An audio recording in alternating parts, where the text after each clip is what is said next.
নমস্কার, আমি বন্দনা। আমার কিচেনে আপনাদের সবাইকে স্বাগত জানাই। আবারও এসে হাজির হয়েছি শিমের একটি রেসিপি নিয়ে।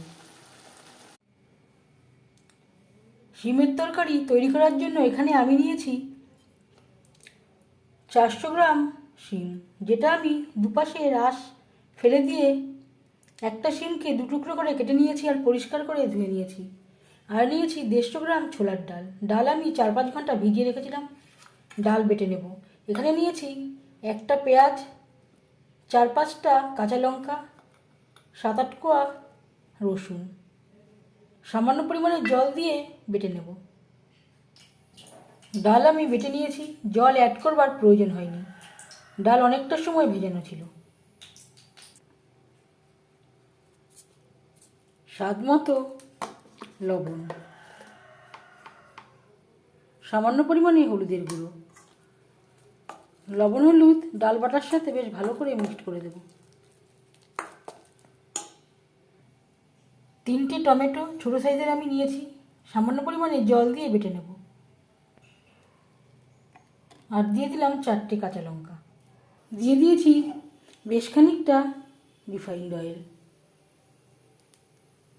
এবার দিয়ে দেব ডালের ব্যাটার। বড়া ভেজে নেব।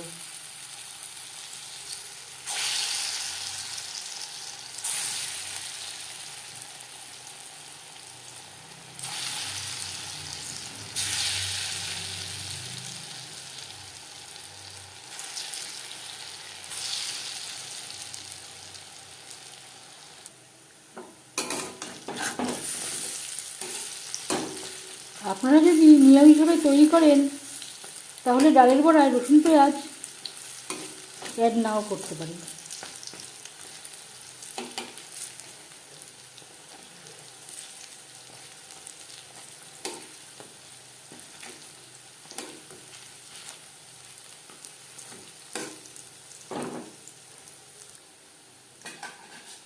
রসুন পেঁয়াজের বড়া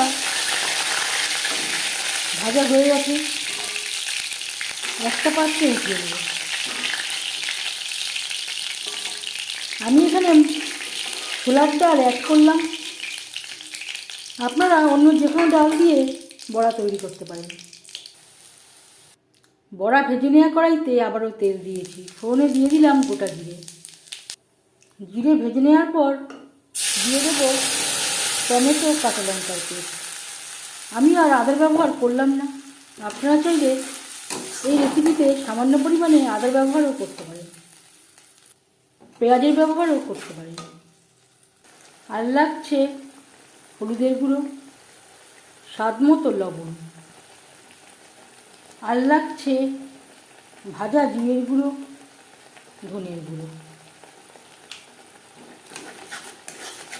বেশ ভালো করে মিক্স করে দেব। আর দিয়ে দেব মশলা ধোয়া জল।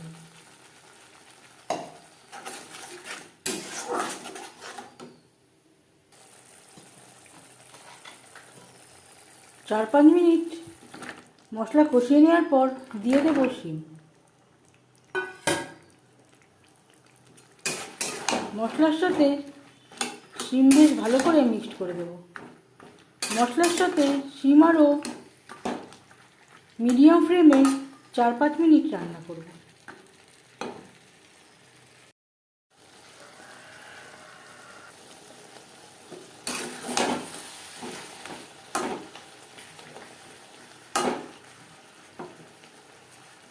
চার 5 মিনিট রান্না করে নেওয়ার পর দিয়ে দেব জল। জল কতটা অ্যাড করবেন সেটা সম্পূর্ণ নির্ভর করছে আপনার উপর। এখানে আমি একটু গা মাখা মাখা ঝোল রাখবো। গ্রেভির সাথে শিম বেশ ভালো করে সুসিদ্ধ হয়ে গেছে। এবার দিয়ে দেব ভেজে রাখা ডালের বড়া। আমি এখানে পুরোটা ডালের বড়া অ্যাড করলাম না, কিছুটা আমি রেখে দিয়েছি ভাত ডালের সাথে সার্ভ করার জন্য।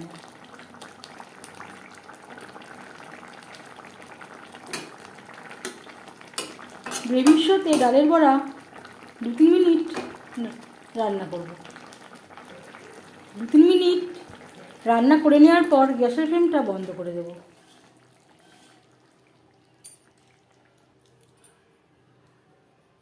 শিমের এই রেসিপিটি কেমন লাগলো অবশ্যই জানাবেন কমেন্টের মাধ্যমে। যদি এই রেসিপিটি ভালো লেগে থাকে লাইক করবেন, শেয়ার করবেন, সাবস্ক্রাইব করবেন আমার চ্যানেলটিকে, বেল আইকনটা প্রেস করে দেবেন। যখন আমি নতুন ভিডিও আপলোড করব তার নোটিফিকেশান সবার আগে আপনার কাছে পৌঁছে যাবে। আপনারা সবাই অনেক অনেক ভালো থাকবেন। এই ভিডিওটি দেখার জন্য ধন্যবাদ।